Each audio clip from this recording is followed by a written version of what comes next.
ഒരുപാട് ആൾക്കാർ പറയുന്ന ഒരു സംഭവമാണ് ജെൻസീസ് ആർ വെരി ലേസി. അവർ ഭയങ്കര ഡ്രീം ഓറിയന്റഡ് ആയിട്ടുള്ള ആൾക്കാരാണ്. Right now there is a revolution which is going on, that is called social revolution എന്ന് പറയും. 4 ടൈപ്പ് ഓഫ് റെവല്യൂഷൻസ് ഉണ്ടായിട്ടുണ്ട് വേൾഡിൽ. ആദ്യം ഉണ്ടായതെന്ന് വെച്ചാൽ ഇൻഡസ്ട്രിയൽ റെവല്യൂഷൻ.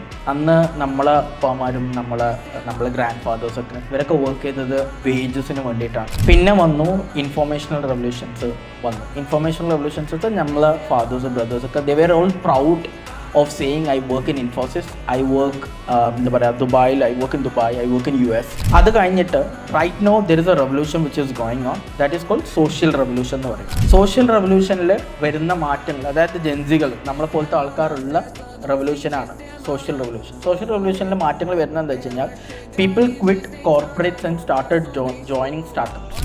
അവർക്ക് നെയിംസും കാര്യങ്ങളൊന്നും വലിയ വാലിഡ് അല്ല.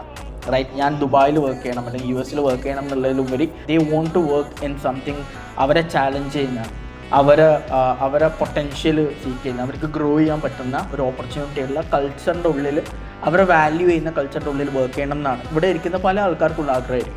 അങ്ങനെയുള്ള റെവല്യൂഷനിൽ നമ്മൾ വർക്ക് ചെയ്യുമ്പോഴേക്ക് നമ്മളെ നെക്സ്റ്റ് വർക്ക് ഫോഴ്സ് ആയിട്ട് വരുന്ന എല്ലാവരും ജെൻസീസ് എന്ന് പറയുന്ന ആൾക്കാരാണ്.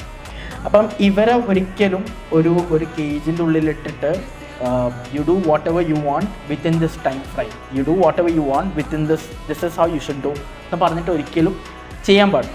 ഒരുപാട് ആൾക്കാർ പറയുന്ന ഒരു സംഭവമാണ് Gen Zs are very lazy. I would say very wrong. അവർ ഭയങ്കര ഡ്രീം ഓറിയന്റഡ് ആയിട്ടുള്ള ആൾക്കാരാണ്. അവർ ഭയങ്കര സീക്ക് ചെയ്യുന്ന ആൾക്കാരാണ്.